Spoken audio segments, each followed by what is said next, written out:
All set? Call this meeting to order, the Topsham Select Board. It is June 18th, 2025, and we're meeting in the Donald A. Russell Meeting Room. Please rise for the Pledge of Allegiance. Pledge allegiance to the flag of the United States of America and to the republic for which it stands, one nation, under God, indivisible, with liberty and justice for all. Patty, will you call the roll, please? Roland Tufts. And Roland Tufts, can you hear me? I can hear you. You can hear me now. I'm here. Thank Someone you. that sounds like me is here. Ann Callahan, Present. Ryan Holmes, I'm here. David Kenny, Here.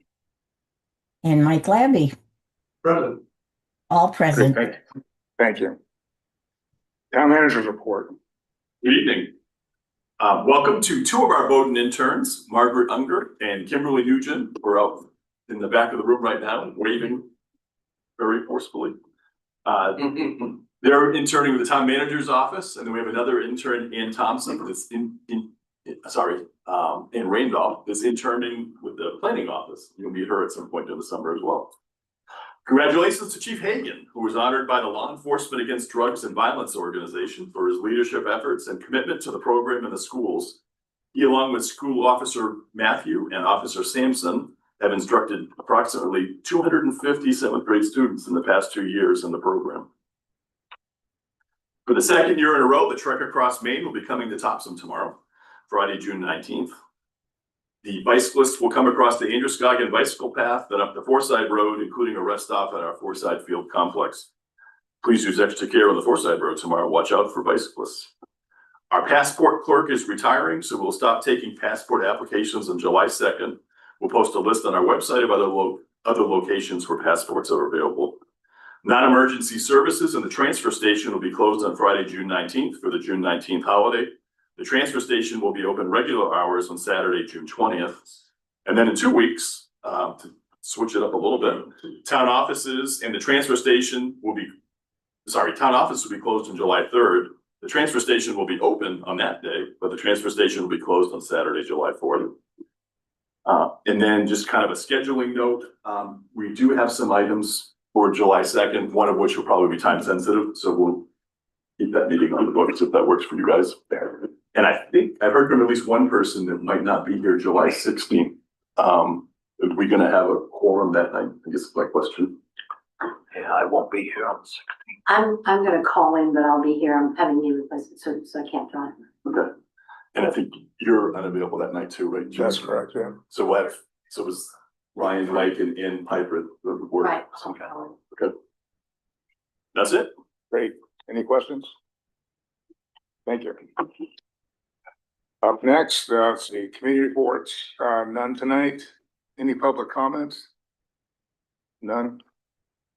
Oh, we have public comment. Oh, we do. Okay. Sorry about that. Now, Good evening, my name's Alan Sardinas, I live here in Topsham. Appreciate everyone's time tonight. Also appreciate the time the other day, interview for the Energy Committee. But also saw that the Snack Shack was on, talked about at the Energy Committee, and then maybe a month ago. And it just so happens that there's been numerous talks with willing parties to provide labor or add it to their boosters ability. So my first thought was what would be the process to use the facility. It was the same for them, so I just wanted to bring that up. And if there is a process, or do we need a process, ordinance, and then obviously that may bring some extra work on someone, which I don't want to do either. So just trying to navigate how to get the Snack Shack more used by local organizations for boosters. Thank you. thank you. And contact. So Mr. Sardinas called me maybe Monday or so. We talked about this a little. Years ago, our rec department used to, I guess, find volunteers to staff it, but that hasn't happened, at least, I think, probably since COVID.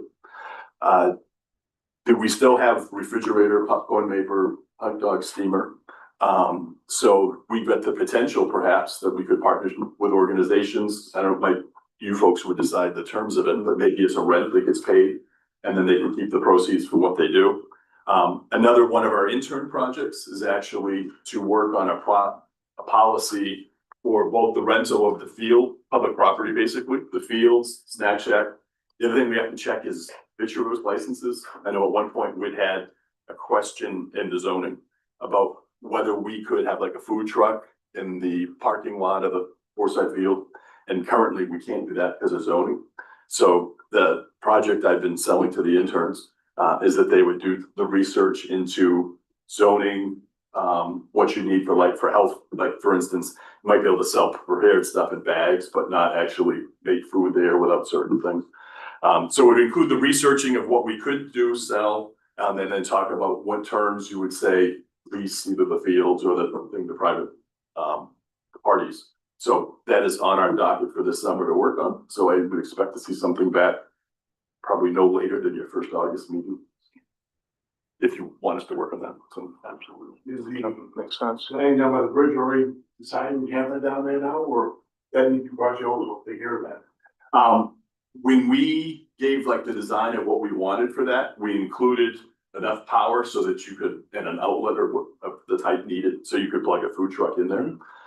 That's in a different zone, so I think that wouldn't have the zoning issue that Forsyth Road might, but we can look at that too. Double check.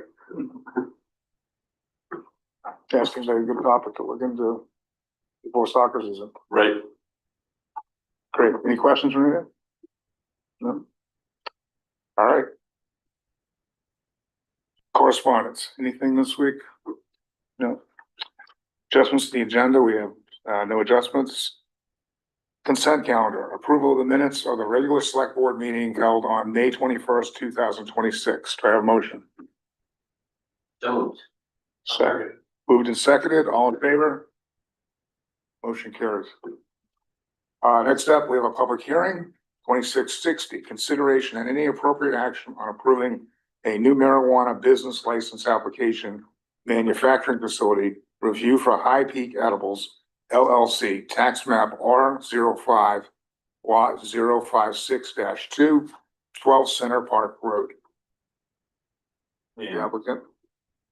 Kurt Campbell can do an introduction to it and then open the public hearing too. Oh, excuse me. Public meetings now open. Oh, got me. Amanda, the clerk, so if there is any questions, we do have a representative for the High Peak Edibles here. You have questions on that? And you do have a license available. We do have one, we have two of them available, so this would be the fifth one. There's 6 in Topsham. I had a question about that. That was one of my questions that I wanted to bring up. When we initially brought cannabis, medical cannabis legal to here, and then eventually opened up to other places. I thought we limited everything to 2 licenses. Not for the manufacturing. Was it unlimited or? No, there's 6 slots for that Slots for one. manufacturing. Okay. Yes, and we have 4 that are right now, so 2 are available. Okay. Yes. But it's 2 for the smaller Yes. venue of cultivation, 2 for the medium, 2 for the large. Yes, yep, That's a total of 6 cultivation facilities. And yes, okay, yep, that's what we have. Can you confirm the application's complete? Before we start? It is, Okay, yeah. excellent. Thank you. Yeah. The applicant speak. Come up, please. Yes. Hi, I'm Renee Leroy. I live at 400 Liston Road and I own High Peak Edibles LLC. What would you like to know? Just let's walk through your plan. So currently we're subleasing a kitchen in Portland. We're a pretty small company. There's only about 4 or 5 employees. We're in roughly 65 stores throughout the state. We produce medical and adult use cannabis products.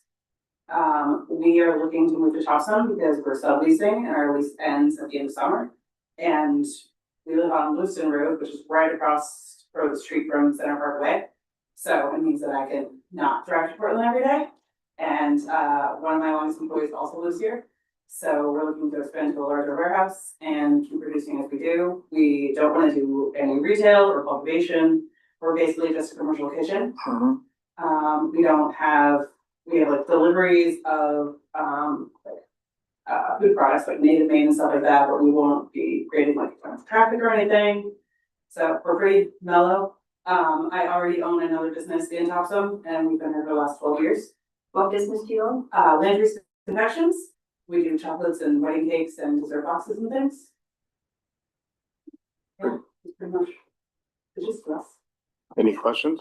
Yeah, I just have one about, hear quite frequently about odor.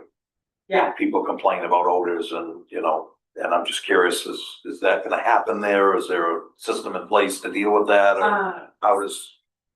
Yeah, so we aren't a grow house, so we basically use sugar, butter, chocolate, eggs. We would give off like the same smell as a bakery. Okay. We are prepared to buy odor reducing equipment as needed. But because we'll never, the only way we have the product, like the only way we have cannabis is in an oil form, we'll never have plants in the building. So that's where the biggest smoke comes from. That just seems to be the biggest thing Yeah. I hear is. So we are transferring, currently we're in a grow house and we're above it. So a lot of our stuff smells, but over time that will all dissipate. And the building that we're moving into is actually next to 2 other cannabis manufacturing companies. One of which has a grow, and if you're standing outside, you can't smell either of them. So we're hoping to be all in the same. That odor is gonna be no more of a nuisance than Bisson's when they spread chicken manure Yeah. in the heat of the And- summer. And they're just through the woods, so they would easily just match Just it. clarifying. Just an odor complaint out there, Doesn't carry as far either. We used to have Yankee Candle and that used to smell the town too. And Oh, yeah. and we also have, whatever coffee that is down the road that burns coffee every morning. And there's a lot of aromas in our town that we can't control. So that's something that I would stick up for when it comes to cannabis, at least. It is an odor, but it's not a noxious gas. And I wanna say, my husband goes to CrossFit right across the way, and I feel as though you can smell CrossFit a little bit more in that parking lot than anything else. Alrighty, I'm all set.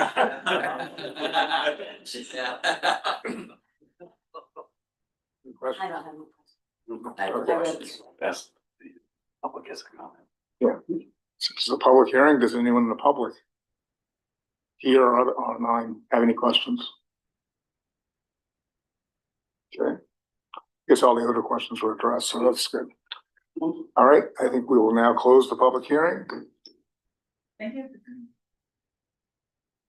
Ask the board if there are any questions or comments. We couldn't go to a vote. It's pretty standard at this point.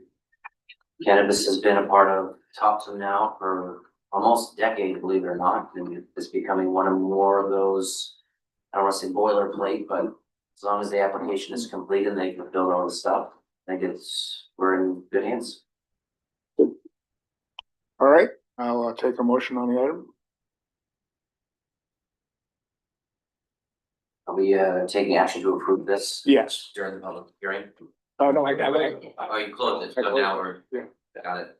I would make a motion to approve a new marijuana business license application for manufacturing facility for High Peak Edibles LLC, tax map R05 lot 056-2, 12 Central Park Road.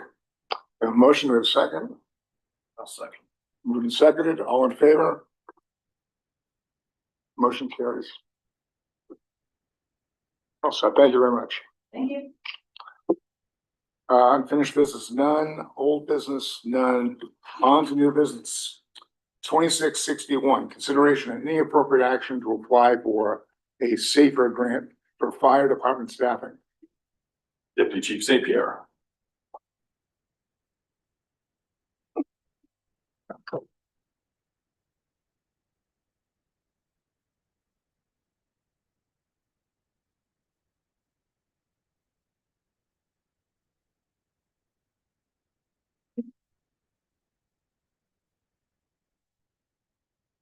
Bear with me here while I bring this up for you guys.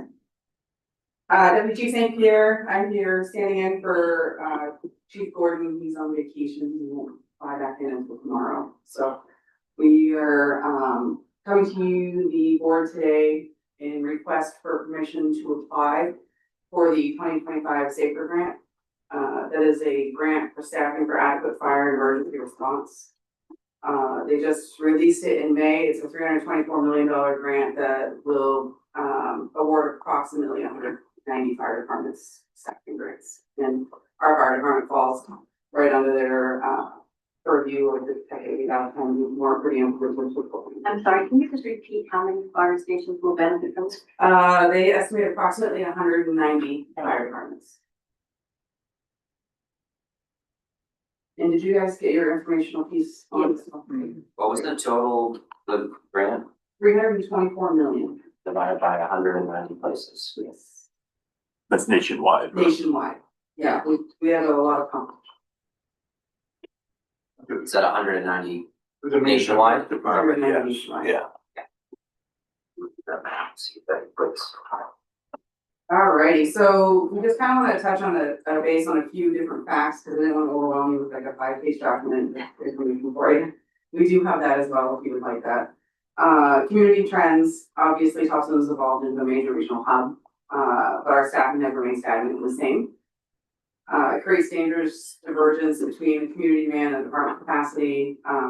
Topsham's seen a 13.6% population increase since 2010. We're ranging a little over 2,000 calls per service a year. 25 alone was over 326. We're averaging about 6.3 calls a day, and that's with staffing of 4 people.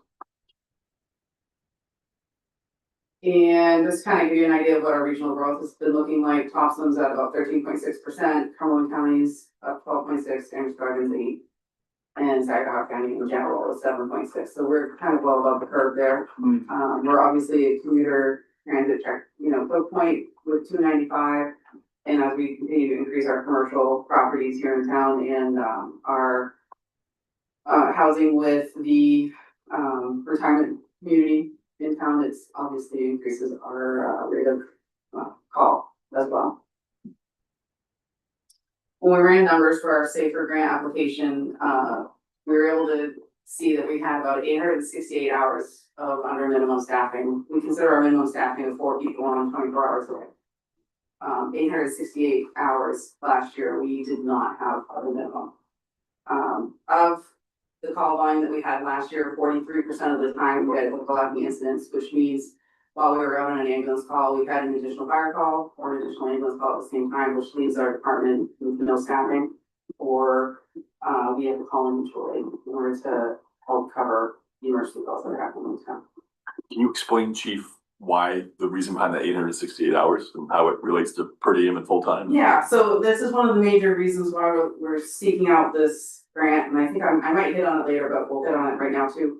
Is our department currently runs with 2 full-time employees for 24 hours a day on 4, and then 2 per diem employees for 24 hours a day, giving us a staffing of 4 individuals. Our per diem employees basically rob Peter to pay Paul. So most of our per diem employees work at other full-time fire departments, and they come and work for us as a part-time job for additional income. Their value stays with their full-time department. That's where they get overtime. That's where they get their benefits. So if someone happens to get forced to work, which is very common in the fire service, coming off shift, if they have an open shift on a full-time department, they will force their full-time employee to stay and work a shift, which means, even though they've obligated themselves to us, we obviously are second shop, which I would expect as our full-timers to prioritize our department. So we often will have staffing where we look like we're manned for the day, and then we suddenly get call out for a 12 or 24-hour shift. We page out to our full staff purview. We get about 30-ish employees right now, kind of begging anybody to come in and work. If one of our full-timers don't want overtime or aren't available because they too also work per diem jobs, then and none of the per diems want to come and pick up a shift or part of a shift, then we go short. Okay, so the town is lacking in many. So that's kind of, we try to staff as appropriately as possible. We can't account for per diem employees and sick or per diem employees that get forced or decide to pick up overtime with a full-time job. Kids, sick kids, things like that. Any questions on that? Kind of how we work? We also, because of the dynamic of the area, you're seeing less and less volunteer firefighters for our outlying towns. So the need for mutual aid has become higher. We've become a regional hub for mutual aid. We've provided 98 instances of mutual aid to other towns over the last year. We've only had a call for mutual aid 28 times, so about 78% of the time we're going someplace else, 22% of the time we're calling them to come to us and help. So we're kind of a regional anchor.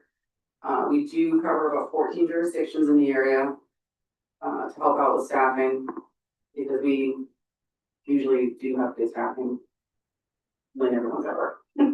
So we will have out in the area, but a lot of times we're going mutual aid to our small towns, including Birmingham, Richmond, Lisbon, things like that. So it's kind of how we're falling there.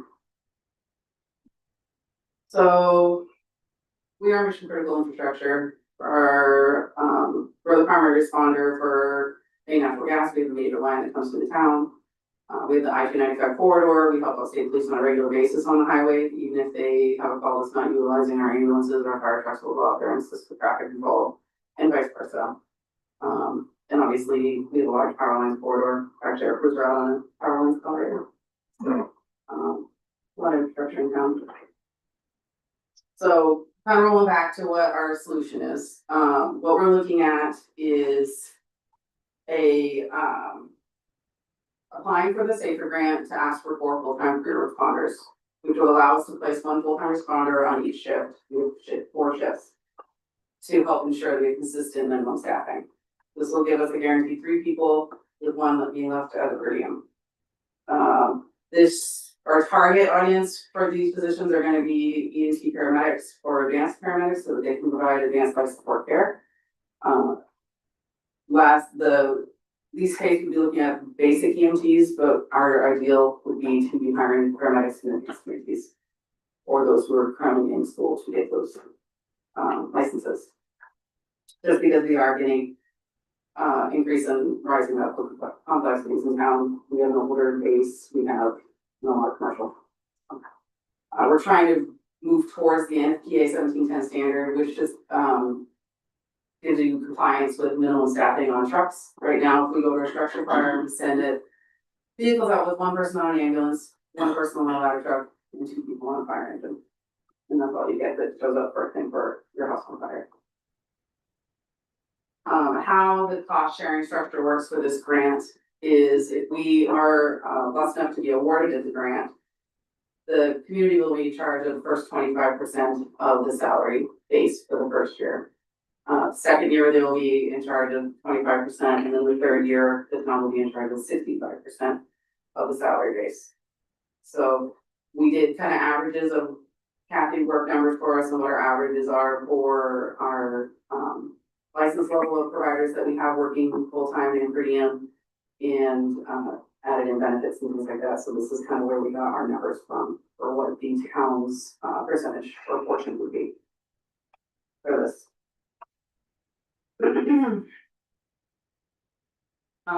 So if we are awarded the grant for the projected funding, for the first 2 years, or for the first 2 years is 25%. So the grant should be announced in September by the 30th.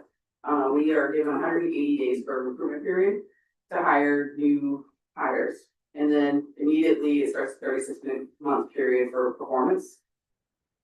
So that makes us fall into a place for this upcoming fiscal year where between April and June, we would be responsible for the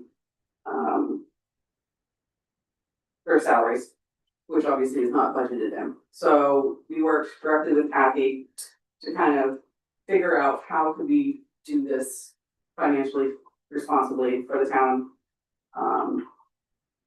if we are awarded this grant and gain extra staffing at the same time. So basically, our 25% share would be around $30,727 for those 3 months for full-time staff.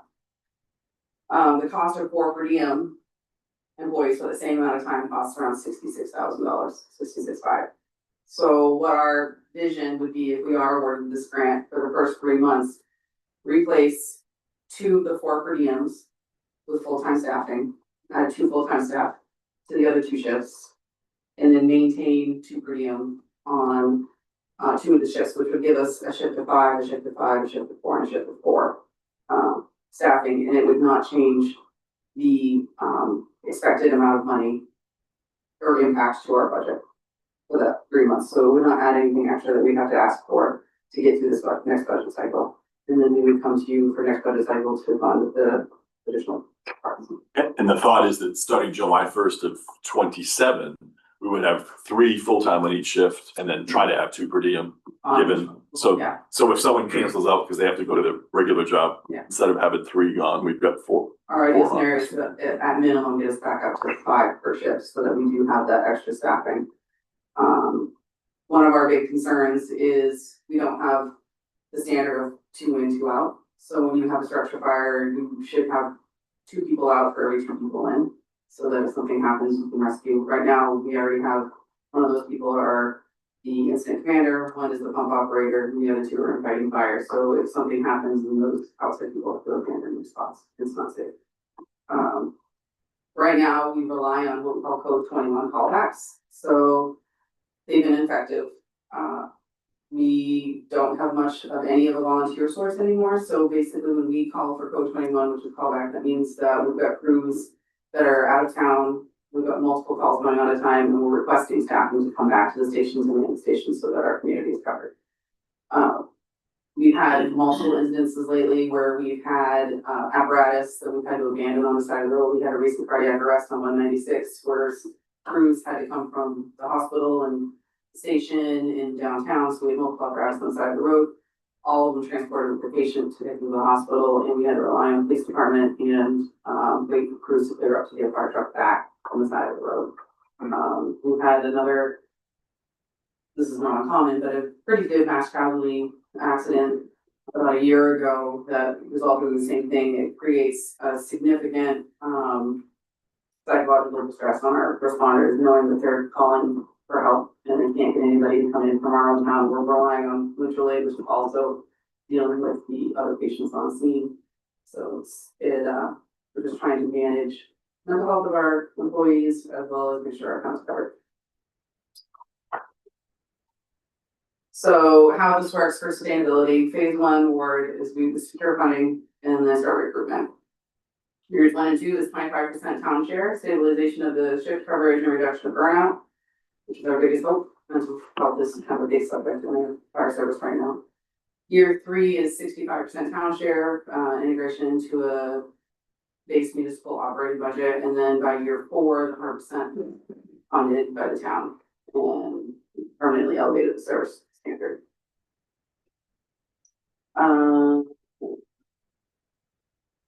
So, are there any questions? At the end of the year, well, year 4, we can decide whether or not we are going to continue to provide the funding for the position, or we cut the position. Obviously, the ideal case scenario for our town is to maintain positions and or increase. But, so at this point, we're looking for permission to apply for the grant. I have one question about the 180 days to recruitment and hire, the whole process. Yeah, We know that's a struggle. yeah. It's hard to hire people, have it, 100%. Jay can deal with it on his side.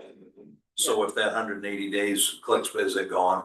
It's, So they've got, you got 180 days for recruitment, and as soon as that 180 hits, your 36 months starts. So if you don't have all 4 of your positions filled, it's gone. So you're just losing time right, of having salaries. so you have to have all of those people, or, You don't have to have all of them, but you're not gonna get extra time for the ones that you hire later. okay, For coverage. so it's still, yeah, okay. Yeah. Okay.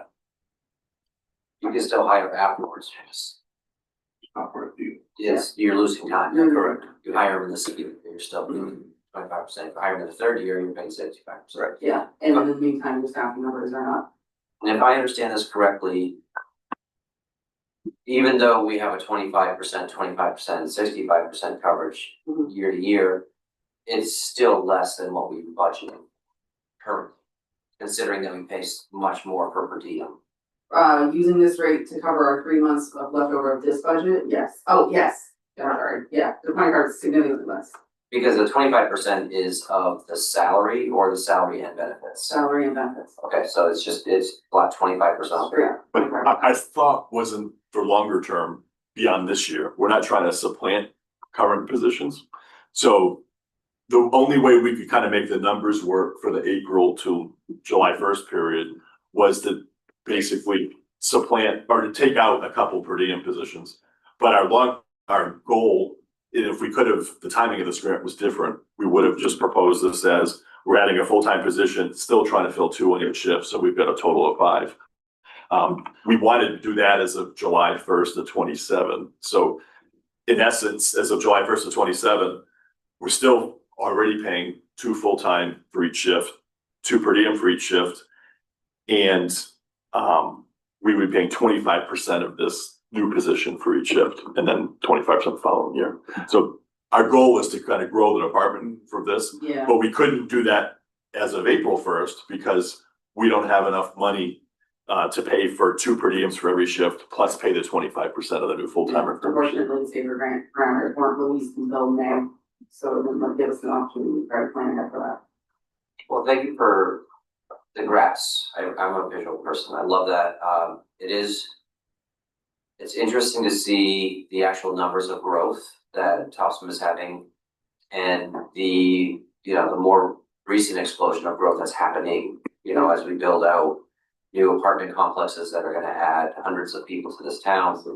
We are on the verge of a desperate need of an increase in personnel in the fire department very much. This seems like a very solid approach and a very fiscally responsible approach to the growth. Grants are always welcome in Topsham.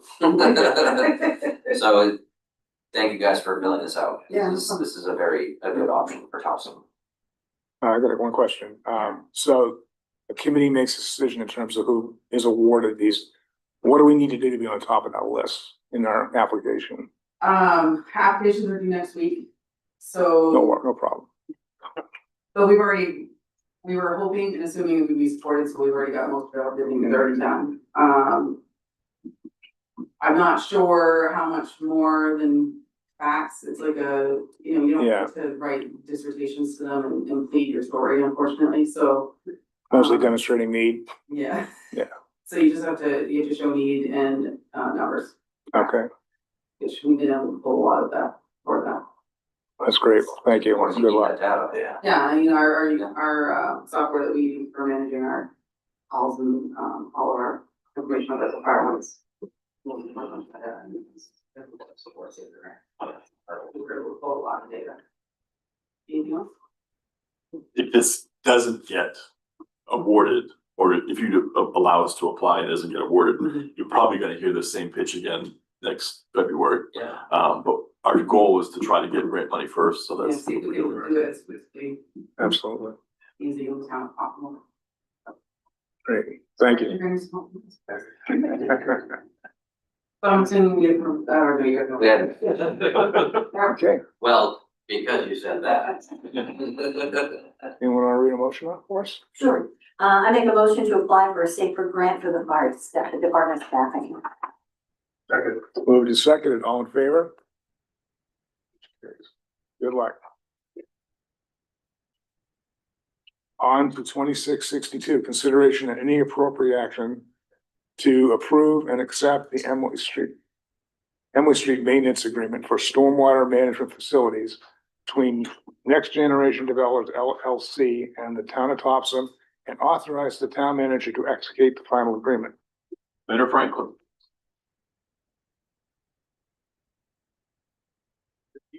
Evening. So I'm coming today because October 9th, the planning board approved the Elm Street extension subdivision. It's a 4-unit subdivision that is formed by the extension of Emily Street. The streets will likely eventually be conveyed to the town. But there is a stormwater facility that's included as part of the development that will not be conveyed to the town. So in the zoning ordinance, there's a requirement that applications requiring stormwater management facilities that will not be dedicated to the town shall enter into a drainage maintenance agreement with the town in a form acceptable to the town's legal counsel. So we did seek legal counsel from the town's attorney. And so he did help us craft, this, stormwater management facility agreement that we've come up with. The agreement basically stipulates that the applicants will agree to these following things.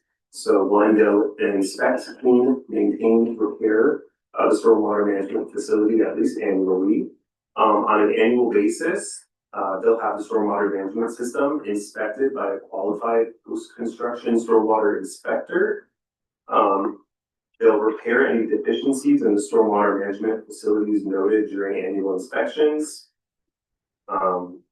Or they'll allow town personnel or the town's designee to inspect these facilities for conformance with these requirements. And lastly, if the lots, if the plan is for the lots to be sold separately, which in this case, I believe they are, they will need to create an association for the purpose of maintaining stormwater management facilities. Upon creation of the association becomes responsible for staying compliant with this agreement. And the agreement runs with the land. And so it will need to be referenced in all deeds with interest in the projects. So that's the agreement that we've sent. So pretty much the applicant does need town to enter into this agreement in order for the project to move forward. And so the planning department is looking for your approval that town manager Mark Waltz can sign off on this agreement. So you may ask, I think you've seen one of these, at least in the past few years. Our former public works director was getting quite frustrated with some of the stormwater maintenance, which is basically a place where water drains to, but you need to periodically clean them. What happens sometimes, especially once we take the street over, is the homeowners association decides they're gonna disband and they don't wanna do the work of keeping these things going. So we went to the town attorney, he kind of strengthened the agreement. This is something that would be recorded, so buyers should see this and things. So we're bringing this one before you because it's our first one with a new form.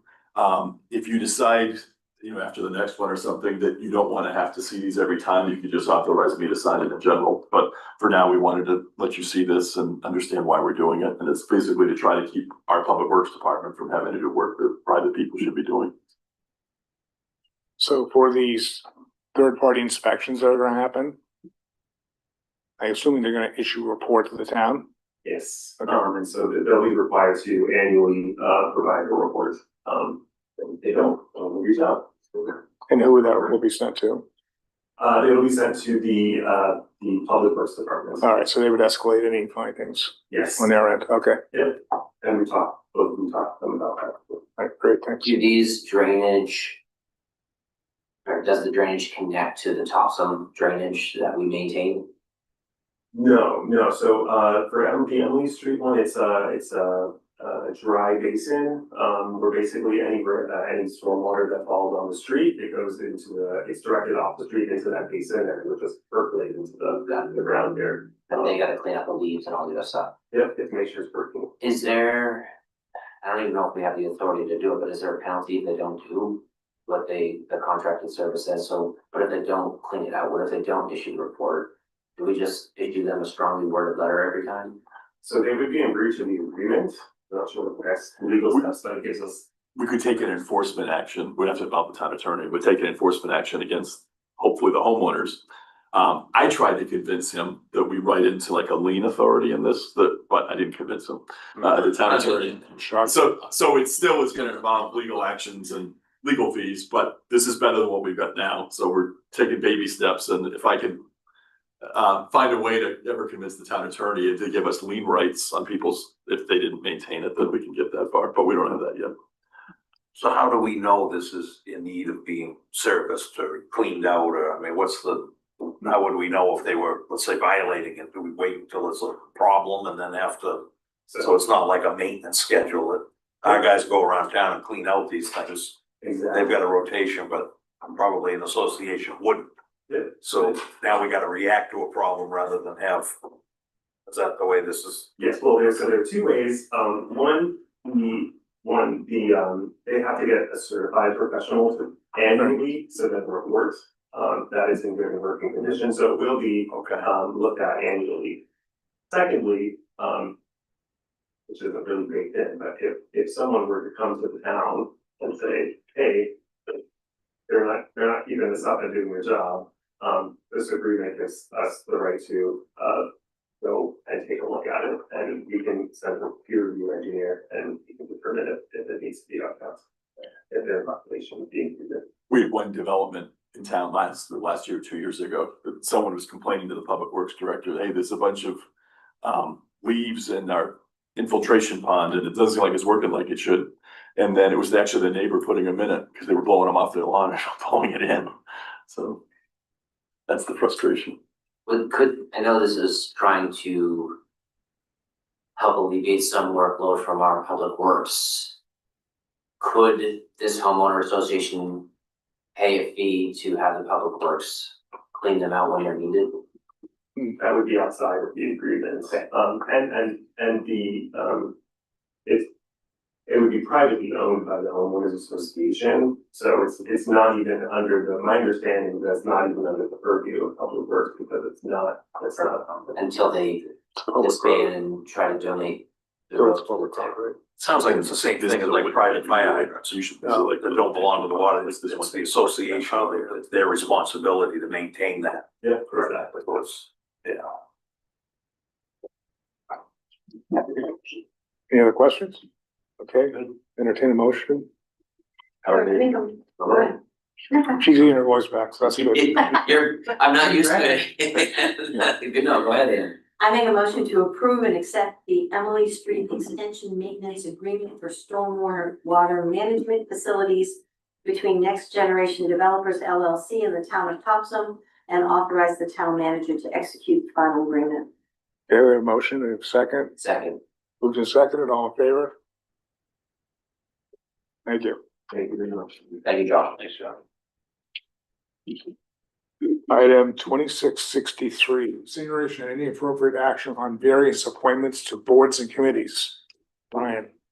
All right, so during our last scheduled select board meeting, we canceled that meeting because we instituted a new policy.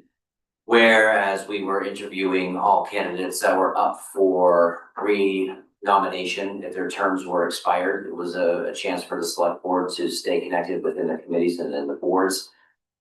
We had interviews all the way through 8 p.m. We had a long evening with a lot of interviews, and we did see a lot of candidates come out. We saw an increase in Topsham participation, a lot of things that we're very proud of within our town. After all of our interviews, we did have a chance to discuss who we would like to select for reappointment and new appointments. And just for the interest of time, I would like to go through and make one singular motion, and I'll read the names off the list. I would make a motion that we appoint to the planning board Larry Brand, Don Spann, and Ron Bisson.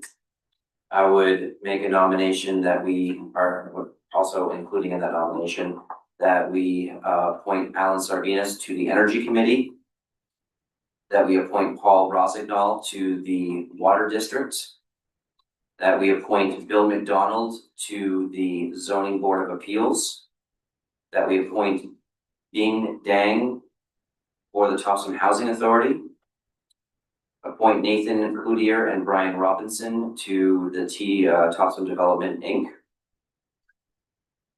appoint John Graham for the Historic District, appoint Ralph Williams for the History Committee, appoint Robert Dodge for the Finance Committee, and finally appoint Angela Brewer for the Conservation Commission.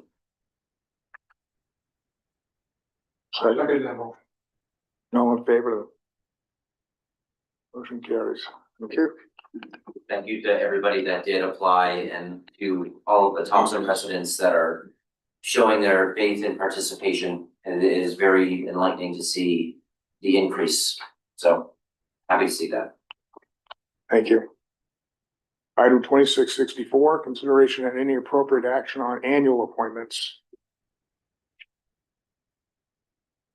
I don't have any comments or questions. I'm going to be prepared for a motion. So, Everything. I would like to, make a motion to continue the annual appointments of Tom Lister as codes officer, Glenn Gordon as civil emergency, Glenn Gordon as fire warden, health officer, Matt Hunter as road commissioner, Brian Batchelder as weights and measures, Kathy Rickers tax collector, Mark Waltz as treasurer, and Ralph Williams as town historian. A second. Second. Moved and seconded. All in favor? Motion carries. 2665, consideration and any appropriate action on a decision going forward regarding the oil furnace at Forsyth Field. Deputy, or assistant town manager. Man of all hats. having flashbacks. Yeah, good evening, Jeff Emerson, Assistant Town Manager. This item that you have before you tonight is about the field house furnace. It's the field house that sits on the Forsyth Fields, has a snack shack that was discussed earlier. Our HVAC contractor states his words were long in the tooth. He doesn't think that furnace is gonna make it through this next heating season. And recommended that we take action. We put together what we thought were three options for you to consider tonight. Option number one would be the full replacement of the unit and keeping the operation the same way that it is now. Option one would have to come with code improvements. The unit that's in there is non-compliant at this point. But the oil tank would have to be moved and things would have to be done. These are back of the napkin estimates for your decision tonight. They're not real quotes, but he estimated roughly over 25,000 for the replacement of that unit. And we looked back and we're running about $2,000 a year in oil costs for that purpose. Option two would be the installation of an auxiliary heat, specifically we call it for heat pump. The heat pump would be around, again, back in the napkin, to $20,000 to replace that with a heat pump. And he estimated anywhere between $20 and $50 a month to run the heat pump. Option number three is to remove everything altogether. And that would be the option that the manager recommends. The removal of it altogether would reduce obviously the $2,000 a year oil cost. And it would also, it's also the option that you could take and change your mind in the future if you wish. It gives the winter time to see how it works. The plan would be to winterize the facility and drain the pipes. This particular option says $3,500 for a hydrant type valve. We've since been there and looked things over. We think we can winterize it. We think we could use, in this particular case, and probably only this particular case for me, would be in support of heat tape. It's a CMU building, and in the center core, the water comes up out of the little room. It's like a 4-foot section of main that you can run heat tape on and winterize the rest of the building and probably be okay. But that would give you an opportunity to take and see how that works. That does mean the bathrooms will be unavailable for the winter time. And the bathrooms currently are being used during staff hours only at this point, summer or winter. So we don't think that would be that much. There is a porta potty on the fields at this point as well. I'm sorry. Oh, yeah. That's a question. I think you're prepared to have an option in mind, but now there's a little wrench in that option because we were just talking about the rental of the snack shack, and if we go with the no heat option, then there's not gonna be any heat, any hot water in this building for people to clean up, do things, you know what I'm saying, like that. Right there, well, so there would be an option in the summer seasons, definitely. In the winter seasons, there may be options depending on how difficult it is. there's a separate hot water tank. It's not heated through the furnace. Okay, there's So a separate there's one. an electric hot water tank, so, depending on the weather, there might be some options So there. that'll need to be winterized as well, correct? Yes. But it is available for spring, summer, fall. Our thought is, let's say we were gonna rent it, we'd end it at soccer season, you know, we wouldn't. We couldn't charge enough rent for that building to justify the heating costs of it for November to March or April, whatever. Okay, Those sliding parties? Yeah, and right now the bathroom's not even open for the sliding parties and stuff, but, so. I thought, I don't think, we could still rent out the kitchen and things and do it, say, April to November, and there'd be hot water from the electric hot water heater Okay. that's there and things.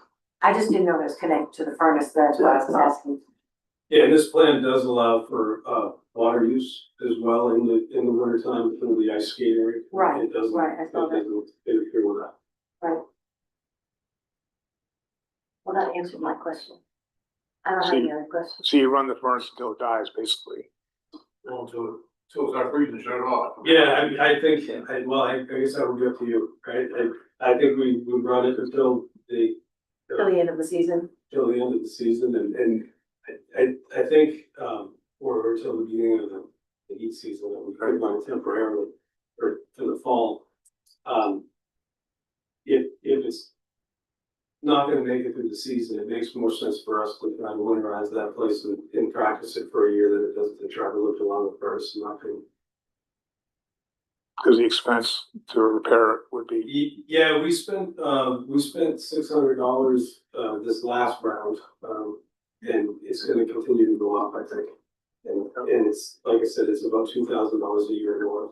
yeah.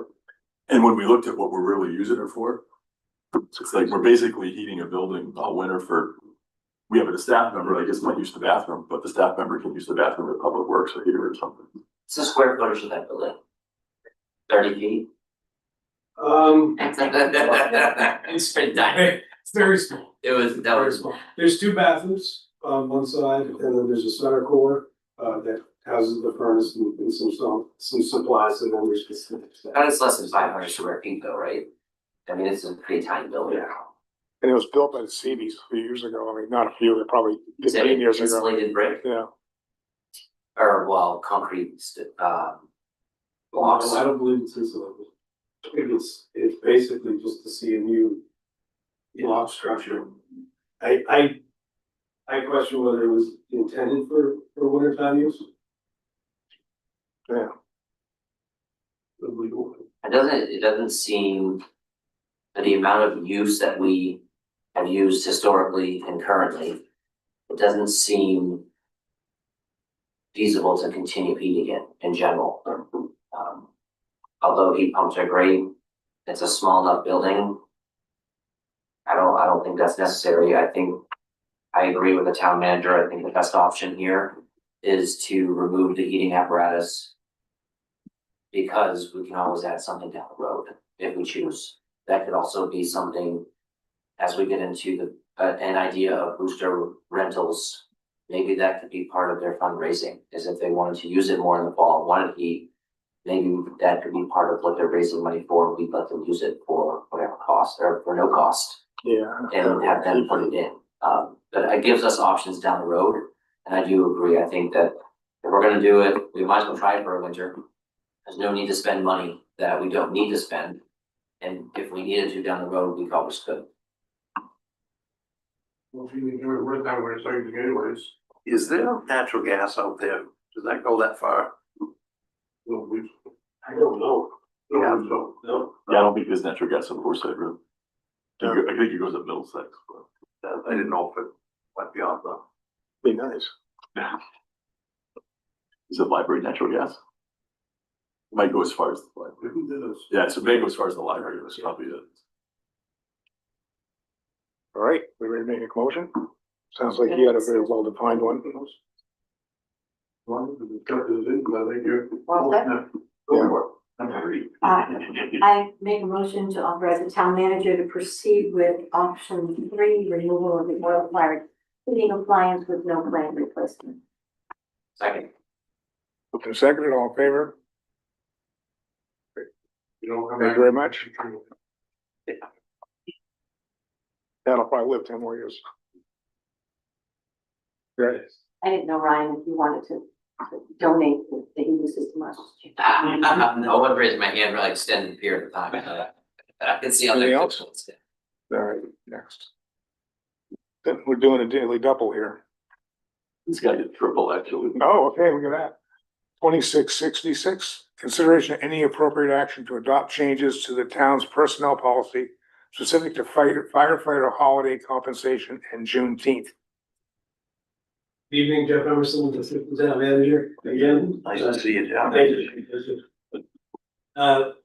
Our former fire chief came to us, a while ago in a request that we try to make, try to align full-time firefighters, with more, in line with the PD as far as how we treat holidays. It was, the conversation was had, it was evaluated, it was approved, and it was budgeted for this year. Now the firefighters are about ready to start negotiations, but this change that was budgeted for is expected to start July 1st. So in order for us to actually do that, we need to approve these changes. So the changes that we have proposed tonight, and there is a red line markup in your packet, but the basic changes, one, the per diem firefighters will continue the way they have been. They'll be getting paid time and a half for the shifts that they work on holidays. The change primarily is for the full-time firefighters. Full-time firefighters are gonna earn 12 hours of straight time on holidays, whether they work them or not. And that's pretty common in the fire service because it's a rotating schedule. You don't get to pick your shift, and sometimes you hit holidays, sometimes you don't. Number three, full-time firefighters will receive 1.5 times pay for the 4 super holidays work. Super holidays being defined as Thanksgiving, Christmas, New Year's, and Independence Day. So if you get selected to work on one of those days, you will get time and a half in addition to. And then number 4, the full-time firefighters may choose to take half of their earned holiday pay in the form of comp time. The small section of this, we have been recognizing Juneteenth. It was a good time to make that change officially in the personnel policy as well, so that's where I'm lying there as well. Any questions?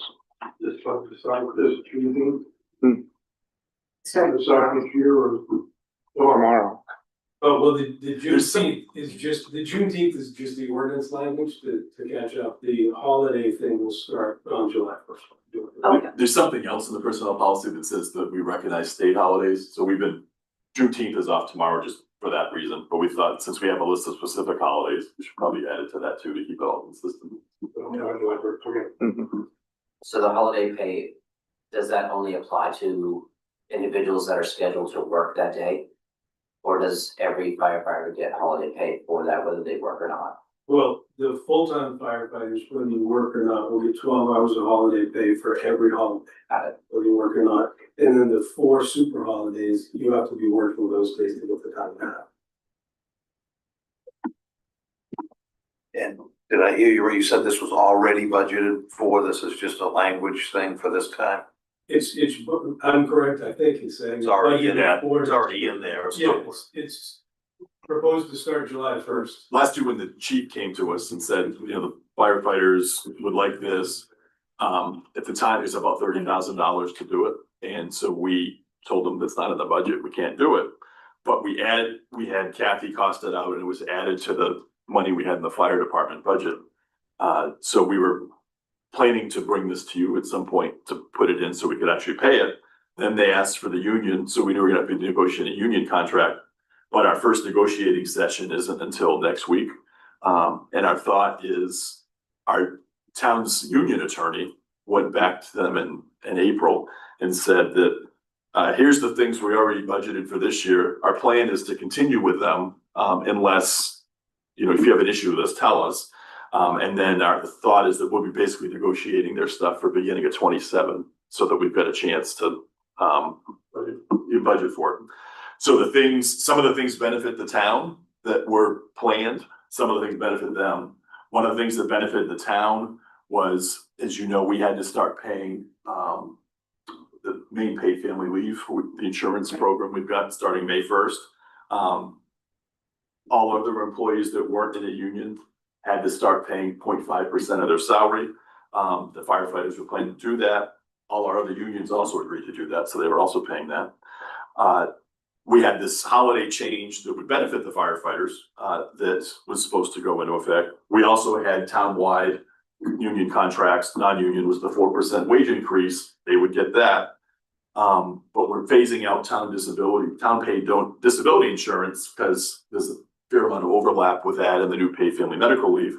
So as of July 1st, instead of the firefighters having the town pay 85% of the disability insurance, it's going down to 42.5% for this year. Then the plan for the beginning of 27 is the town will not pay towards anyone's disability insurance. So there's some good and some bad. I want us to be able to go into the negotiations with them, hopefully happy that we've kept our word on stuff. So if we amend the personnel policy now, it gives us the opportunity to basically do what we were expecting to do for them. And hopefully they'll like that fact as we start to negotiate. Any other questions? All right, take a motion. I would make a motion to adopt the proposed changes to the town's personnel policy specific to firefighter holiday compensation and Juneteenth. Okay, a motion and a second. Second? Moved and seconded. Thirded, whatever. All in favor? Motion carries. All right, getting tired up there? You again? All right, 2667, consideration of any appropriate action changes to the town's purchasing policy to include sales, donation, and disposal, and to authorize the town manager to proceed with developing a process for such. Yeah, Emerson. This one's interesting. During some spring cleaning, during a project, from the Saginaw County Dispatch, during the floor replacement of the police department, we started noticing that we've collected a lot of content over the years. And probably like most of us at home, just continue to stack it until it starts to become problematic. So it's limiting some of our space, some of our storage space, and we started looking at it, and I think part of the reason that we've accumulated as much as we have is because it belongs to the town and it's difficult to get rid of. The way that it currently sits right now is anything from a police cruiser to a pencil sharpener, we have to get permission to do something with. And I think what happens is you get in these positions and it's easier for somebody to say, I don't want to burden the select board with that small issue, so I'm gonna put it over here until it gets paid. And so we started collecting stuff and we'd like the opportunity to get rid of some of that stuff. The easiest way we could see to maybe fit it in with some of our current practices. But we have a policy right now that's called the purchasing policy. And what we did was we just renamed it basically, and you have redlined this as well, but we renamed it to call it the purchase, sale, donation, and disposal policy. Most of the red lines in the document don't mean anything. The one thing that we changed was under item number 2, vendor selection methods. So in the purchasing policy, you have to get permission for $1,500 or more. The way we've worded this is we'd like the town manager to have discretion on the selling, donating, or disposing of items $1,500 or less. And so if we have on a desk that's not being used anymore, some old radio tubes that might be useful to somebody, we might be able to make a profit off of them instead of just leaving them down in the basement until they're not worth anything. Or if something's not worth anything, maybe it's time to get rid of it. This will give him the opportunity to say, yeah, we can get rid of that without bringing it to the board. I like the idea of giving the town manager the authorization to do that. How are we going to publicly announce that these items are for sale with put on the website? That's a good question. I'd like to call on our intern. No. Either way, that's it. Sorry, I had to do it once. Good question. We haven't gotten that far. We're considering different sources. We're considering Facebook Marketplace, eBay, that type of stuff, setting it up so that, I guess my vision would be so that it's very easy for the department head, once they get approval to list it and to have a process that they're responsible for listing it, but the money goes directly through the finance department. So no Jeff's Flea Market every Saturday, or? Oh, yes, Flea Market. That's so, Although we might have a big yard sale maybe sometime, I don't really know. Yeah. I guess it's unlimited, whatever. We haven't really decided on what the best approach is yet. That was the next step. We wanted to see if you were on board with it. and who is going to determine the $1,500 value? That's a good question. I would probably put that on the manager as well. I think honestly, the products that we have or the material that we have, I don't think most of it will be near $1,500. So when the firefighters come in and they are selling equipment to other fire stations, would that fall under this policy as well? They usually have been donating it, but yes, unless the equipment we think is worth more than 1,500, yes, it would. Okay. So they Like, would for probably instance, look for that kind of thing anymore. if- I'm okay with that. I just wanted that. If we bought new air packs and the fire department had old air packs that were worth, $7,000, they would still come to the board. Okay. Cause they would not hang on to those very long once they got the new ones, correct? What's that? They wouldn't hang on to the old ones, very long after they get the new ones, correct? You'd pretty much move them? Yeah. Like, so you had a couple months ago, you had a donation of, those air packs had very little life left, if any. So they have very little value, if any, for that reason. Those, you would improve the donation to a smaller fire department. Would this include singular items or groups of items, like your air packs, for example? If we were to sell 10 of them, if 10 of them were to be $2,000 as a group, that would count. But if one of them was a value of 600, Again, I think the manager should have some discretion on that. I think the $1,500 total for whatever the package is, I think would be the trigger. to get I'm it. just asking for clarity. The intent's not to try to, the intent is really to get rid of the lower. The end debris that's just. The basement, get rid of the basement. We've got about, we've got probably 30 phones that were left from when we switched over a couple years ago. I'm told they may have some value because you can't get that phone anymore on Facebook Marketplace or whatever. So something like that, we try to sell them first. If we don't have any luck selling them, then. How does the solid waste director feel about encroaching on his bargain barn? And giving us the table.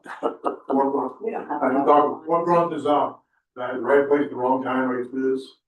The second operating new radio system next door. They took out our old transmitters out. And they told, now what they think, they told, why should you get rid of them? So I walked in the wrong time, well, I get rid of them, I don't have radio service to take those things. And program up, you can have radios. But since it's a town property, what brought the policy up? So I've got 5 or 6 radios over there, transmitters, 100-watt radios. They're MTR 2000 Motorola's. They were $2,000 when they bought them. They're about 20 years old.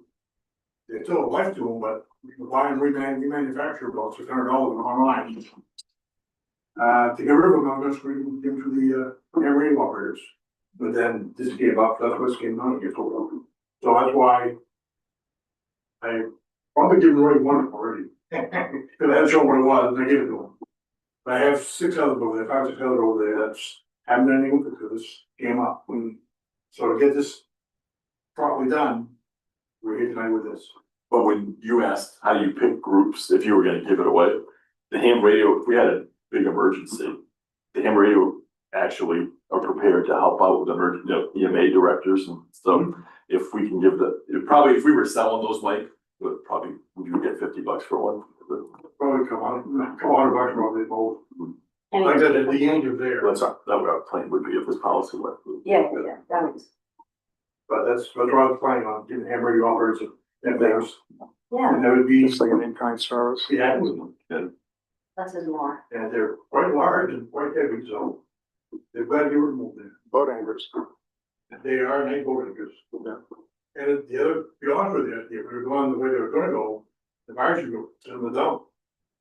So, they were going to the dump and our man over there, the radio, we have to handle it, it's good, you can't get away anyways. Oh. You can't win. Against the bar. That's where I'm at, trying to get rid of them. That's what we came up with. Any other questions? Makes sense to me. No question. All right, we'll take a motion. I make a motion to adopt the proposed changes to the town's purchasing policy to include sales, donations, and disposal, and to authorize the town manager to proceed with developing a process for such. A motion and a second. Second. Moved and seconded, all in favor? You can set. It's all worn out. Okay, 2668, consideration of any appropriate action on a request to use a portion of the, excuse me, Parker Public right of way by Morning Moose Coffee and authorize the town manager to enter into a license agreement, including the terms set forth in the June 10th memorandum of the town manager. So Morning Moose has taken the place of the stove shop that was at 11 Pleasant Street. I've got some new owners down there that are very enthusiastic. They seem to be doing a pretty good job with the business. Our parking lot actually that we own, that's between the Green Street where it used to lead to the old bridge that went through the Bowden Mill, as well as, that area. They're thankful we have that because they're actually frequently have customers in there and things. They would like to do some outside seating and do some planting. They have actually started a little of the planting along their back wall. They would like to have the seating go into an area that, according to a survey Topsham Inc. had done 20 years ago, it's actually town property, part of the right of way. They would also like to, not immediately, but maybe a little later this summer, plant flowers in where we have grass on the island that goes between Main Street and their property. And they talked about having us get rid of the Jersey barriers that are there, but they're not ours.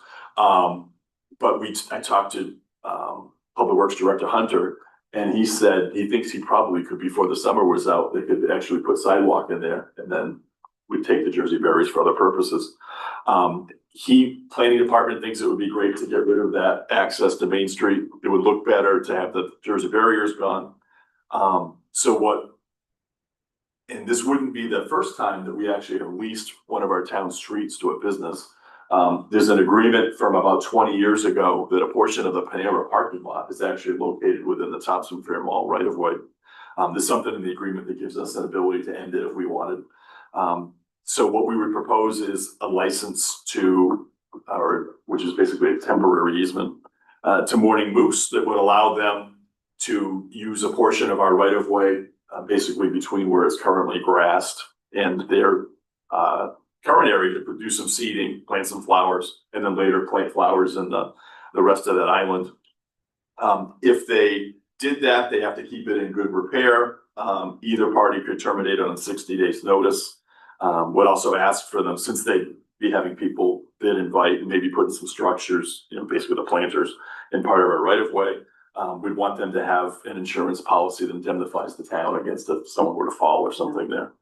I've also made it clear to them, because I noticed they planted a rhododendron in what they planted already.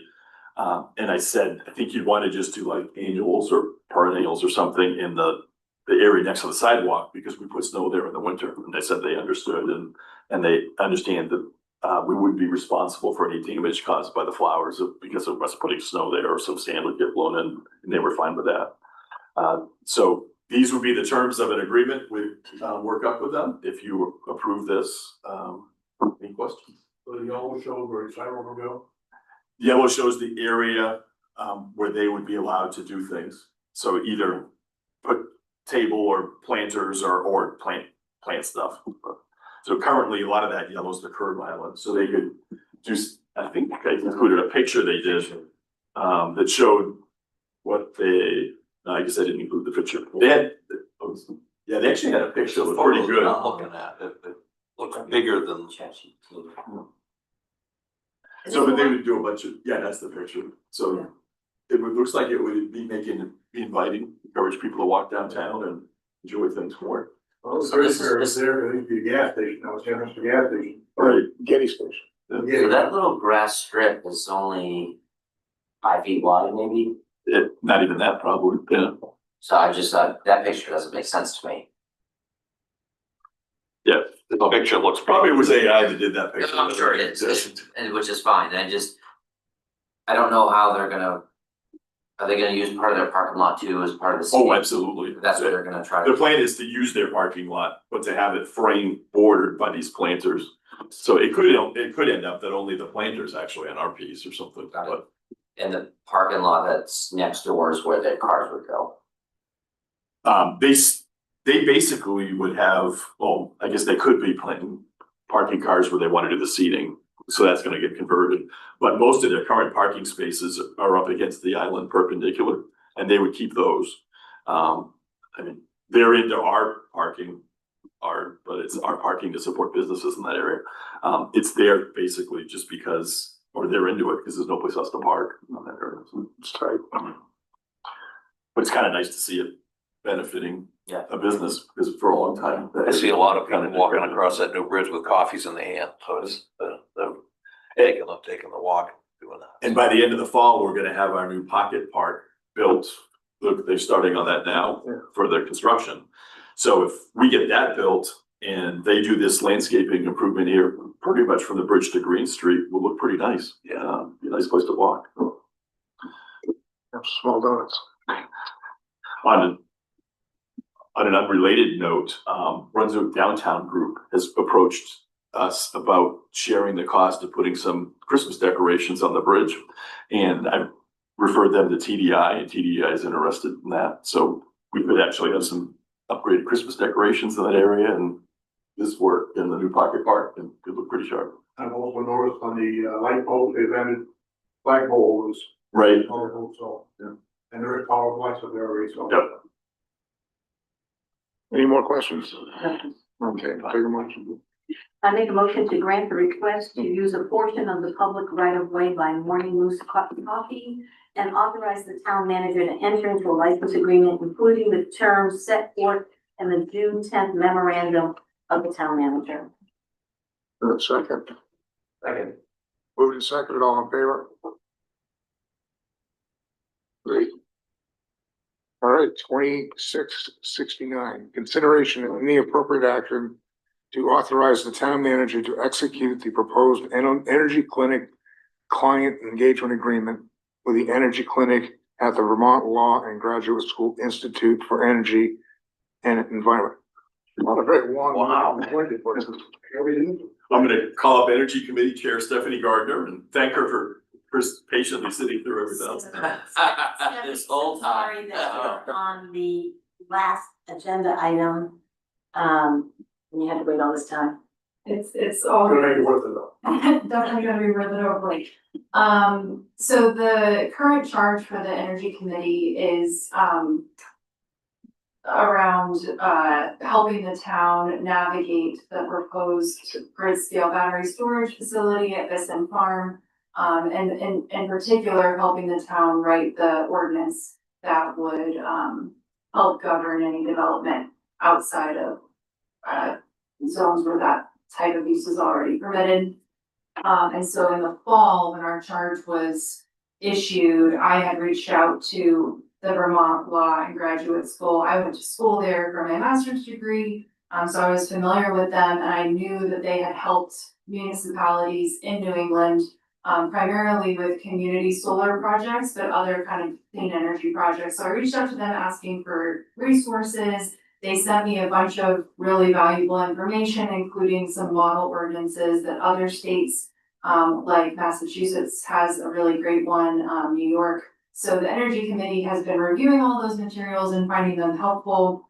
The Maine Department of Energy Resources actually published a Maine model battery storage ordinance in January. And so we've actually used that language as our starting point, and the Energy Committee has been going through that. And we've been having a lot of questions that come up in our sessions as we're going through this language. And the Vermont law and graduate school folks have continued to be really supportive.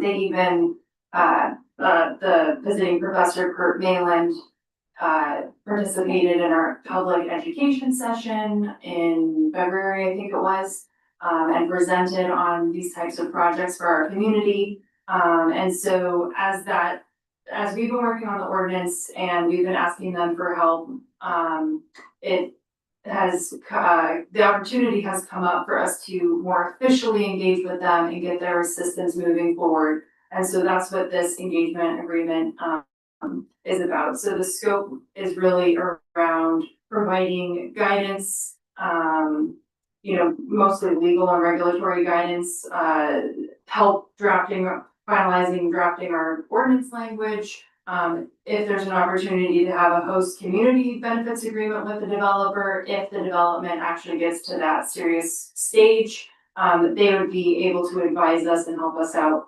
in that regard. There is no cost to the town. The services to the town are provided without any fee. They did tell us that it's common for towns to ask a developer to pay for third-party consultants. So there could become an arrangement where we would ask the developer to pay some fees to the energy clinic down the road. And then I think the last, most important element of this is that either party can terminate the agreement at any time with 5 days notice. So we have a lot of flexibility about our relationship with them moving forward, but so far they've been incredibly helpful to us. Anything I missed, Mark, or? No. Mark's very familiar with this as well. Great job, and thank you for all your work, liaisoning with them. So this is specific to moving forward, with the battery farm, is that correct? The battery- So we need to have, changes in our zoning ordinance to allow it in that zone. We also want to make sure we've got changes in the zoning ordinance to make sure that people feel comfortable with it there. Like, there's gonna be references to the appropriate National Fire Protection Association codes. There may be some things we have to do a little differently than the codes, and these guys basically have a lot of expertise to help us with, hey, there's some things other towns are doing. Another big focus is decommissioning, making sure that we know that when it's done, we're not gonna get stuck with a bunch of massive lithium-ion batteries to deal with. But whereas these guys have worked with people like that before, they know the kind of stuff we want in our ordinance and help us do it right. Then at this point, that particular facility would be the only thing that's governed by that ordinance? I think what we would plug this in, no pun intended, in such a way that right now you wouldn't need the zoning change to do one in our industrial zone, but we'd still want this regulation that does the decommissions and stuff. So I think we want to make sure we draft it in such a way that it gives the protections town-wide. Right. But right now the only place we're being talked about is the one visit. Makes sense. Any other Yeah, questions? one thing that I didn't touch on is that they are student clinicians that are mostly working on any of our questions or helping draft the language, but they are under the guidance of an actual attorney. But right now, our committee only meets once a month for an hour and a half, and it's hard to make progress. And so this is basically giving us a whole group of people that are gonna be working on things for us in between our meetings, and even maybe coming to some of our meetings to help do a working session together and accelerate the process, which has been taking a while for us. So again, this is not gonna, it's not gonna cost us anything. No. And if there is fees, it would be paid by that third party. Anything else? Good idea. I think so. A lot of good initiatives shown here. I would make a motion that we authorize the town manager to execute the proposed energy clinic client engagement agreement with the energy clinic at Vermont Law and Graduate School Institute for Energy and the Environment. Second. Moved and seconded. All in favor of the motion? Opposed. Opposed, okay. Patty, that's 4-1. Opposed by hand. Just for the record, I don't support the battery storage farm. I voted against it. Yeah. Just, you know. All right. I will entertain a motion to adjourn. Or executive session. Oh, I'm sorry. You're getting a Yeah. little excited there. Yeah, well, you know, Impeachment's I didn't gonna have get my glasses. all I that. missed that last thing. Wasted The time. font was too small, whatever. All right. Oh, Let's take a motion to enter executive session. Is that what we have to do? Yes, For that's labor it. negotiation. Right. And we have to give the specific section, so it's, I'll pass it to him. Okay. Thanks, Stephen.